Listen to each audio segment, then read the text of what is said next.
Hello, people of the world. I am.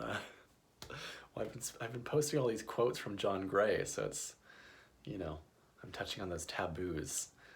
So forgive me, but I'm sitting on a toilet right now. But I wanted to connect with you, and I wanted to say,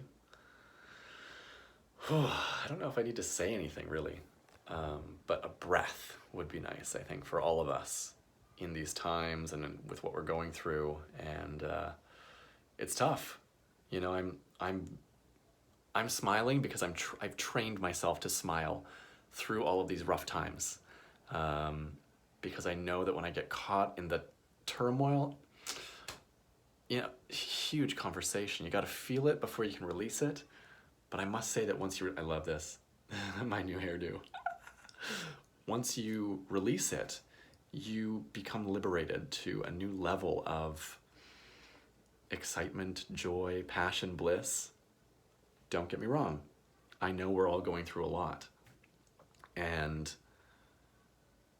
I think, oh my gosh, because it has been this is one of the first days that I'm actually giving myself permission to feel joy, because the journey has been so turbulent at times. I'm owning it.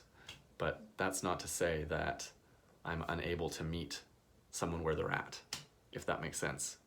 I have absolute compassion for those who are going through difficult, challenging times.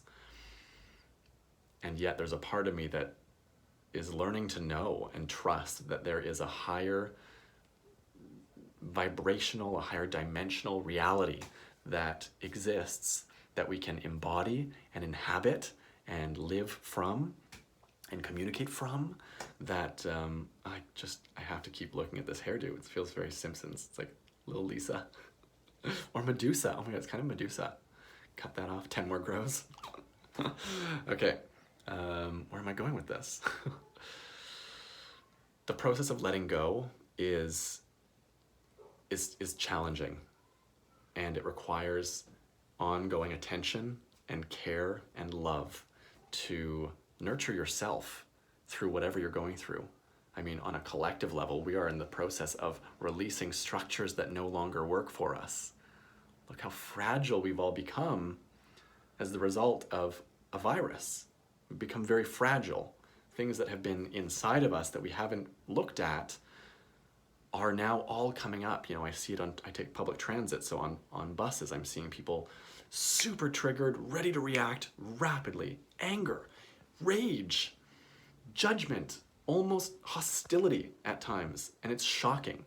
I have to pray, or speak a mantra in my head when these things happen, because I'm very empathic, so it's easy for me to get pulled into those emotions, or it has been in the past. I'm learning to train myself away from that, because that's my nature, is to get entangled. And yet it's not serving me. It's never served me. I didn't know I was empathic. I didn't know that was a thing until I discovered it and learned that I was taking on other people's stuff.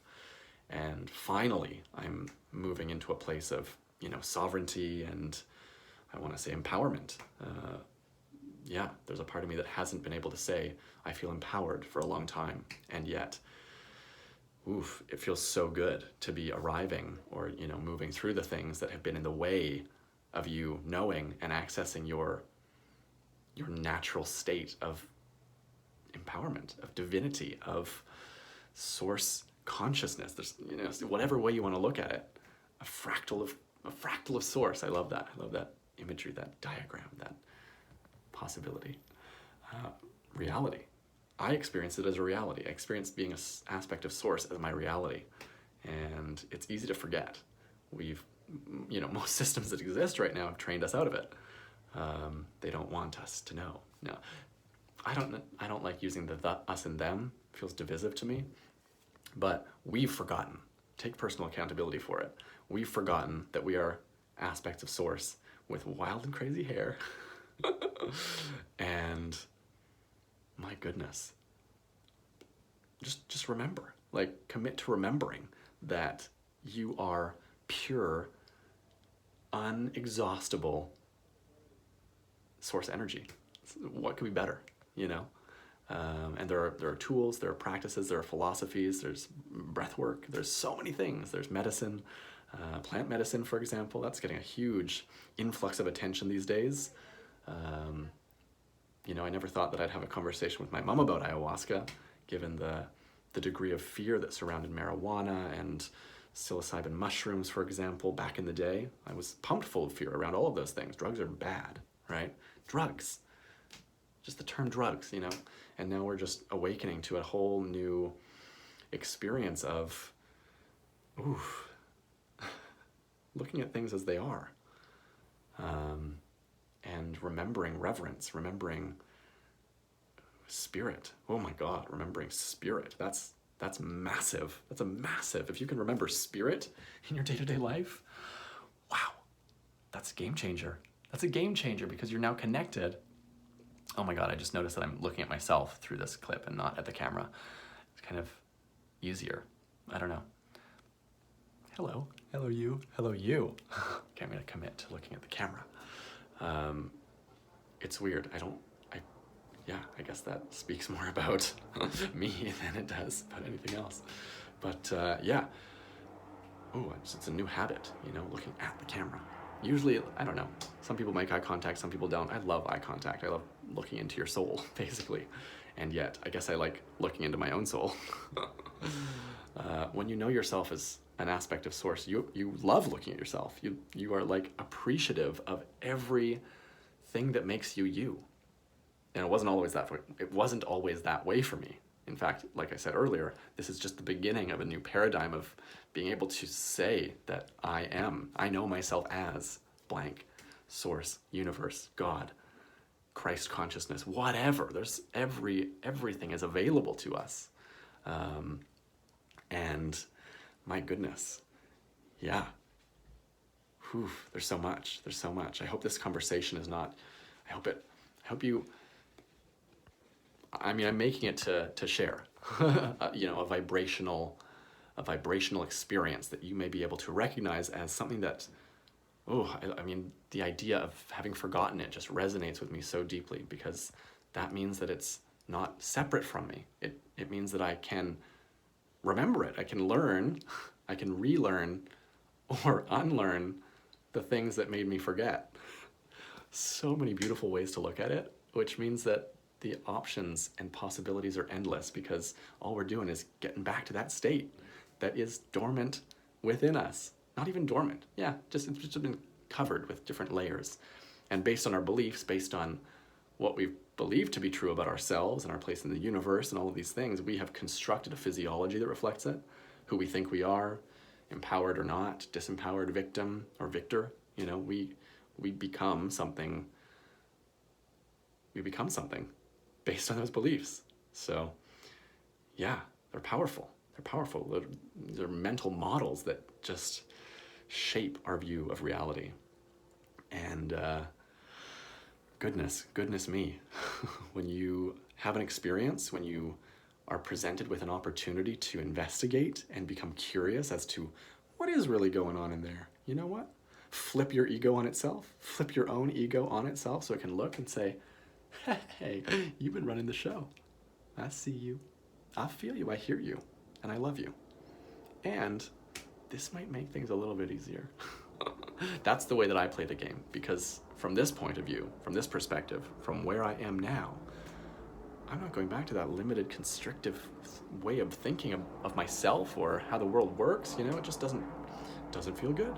I'm reconnected with my pleasure, and or continuing to learn how to be increasingly connected to my pleasure. I'll put it that way, because it's an ongoing journey to uncover,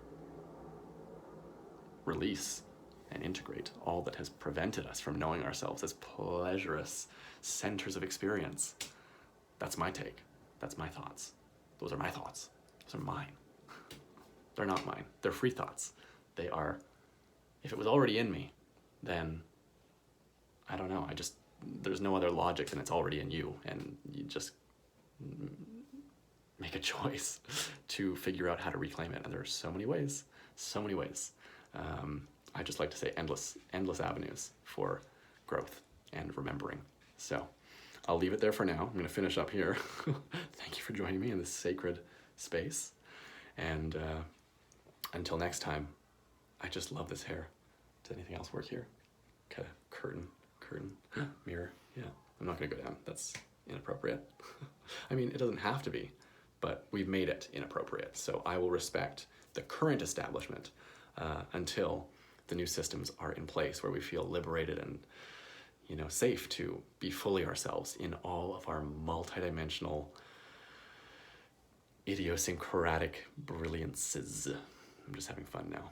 But yeah, wherever you are, whatever you're doing, goodness. I mean, this is just the beginning of me starting to communicate from where I've presently found myself. So I think it's going to be fun. I'm really excited about it. And it feels so good to reconnect to a state of energy that feels so natural and yummy and connected. Let's say connected. I like that. And I just love that you've been here to experience me going from looking at myself in the reflection to looking at you, because if that's not shifting from service to self to service to others, I don't know what the heck is. I'm here for you, and I'm living it in real time, just like you. I haven't done this before. I mean, I may have done this before, but I'm remembering what I've forgotten, just like you. And that's all I can say. I don't even know it for sure, but that's the story I'm going with right now, in this moment. And it's all happening now. So, hear that plane? That's what's happening now. Okay, I love you, and share your voice, step up, feel, get yourself into a joyful state. Keep moving so you can move through these challenging emotions. Movement is such a phenomenal medicine. And I like to shift between structure and improvisation, intuitive movement. There's so much. Let the energies flow. Work with them. They're here. And they want to be expressed and explored and expanded upon. It's a new paradigm. It's a new time. It's a new opportunity for all of us. And I'm so glad that you're here seeing this. If you're seeing this, I'm glad that you're seeing this, because I think that it means that you're supposed to see it. And that's exciting to me, because that means we're doing this together. Okay, see you next time. Toodaloo.